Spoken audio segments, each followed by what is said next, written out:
Hi, I'm here to show you a new dress I made out of a folkwear pattern. This is the Folkwear Empire dress, and I've had this pattern probably for 5 or 6 years, and the pattern's been on the market on and off probably for the last 30 years. And it's a folkwear pattern. The pattern actually comes with, obviously, the pattern. It only goes, believe it or not, up to a size 14, or is it a 16, but it's relatively small size. I think Folkwear may be reissuing the pattern, but if your bust is more than like 35 inches, or I'm sorry, 38 inches, it's probably not going to work for you. But that said, at least the version I have. But that said, I want to tell you about the pattern because I found it really, really fun to put together and almost costumey, except I used a different fabric. If I'd used a white cotton voile, I would look like I were definitely channeling Empress Josephine. But in this case, I think this is kind of an all-purpose dress that I'll be able to wear all summer, I hope. So let me turn around and I'll show you how it looks.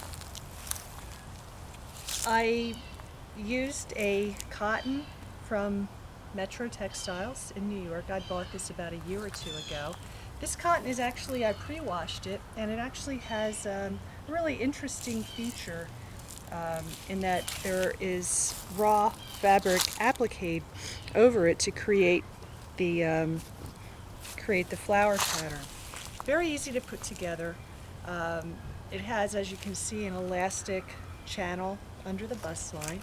The bust is shaped on the sides with seaming, so it looks a lot simpler than it is, but it went together extremely well.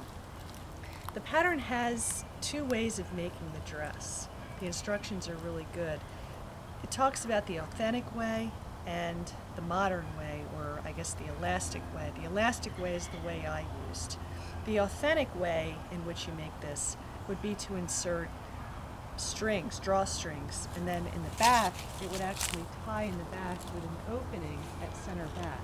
Because I didn't need that opening, I just cut the pattern piece here so that it were just a single piece.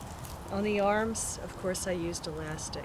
I used a really soft waistband elastic here. It's a 1-inch elastic, and I found that really nice. It's very comfortable on my arms. I think the pattern had you use a smaller elastic, but I think a bigger, soft elastic is better. At the neckline, again, elastic. Let me show you something I do a lot with my dresses, especially those with a relatively wide neckline. You know that problem of bra straps showing? Well, I eliminate that by putting in a very simple feature, which I'm showing you here.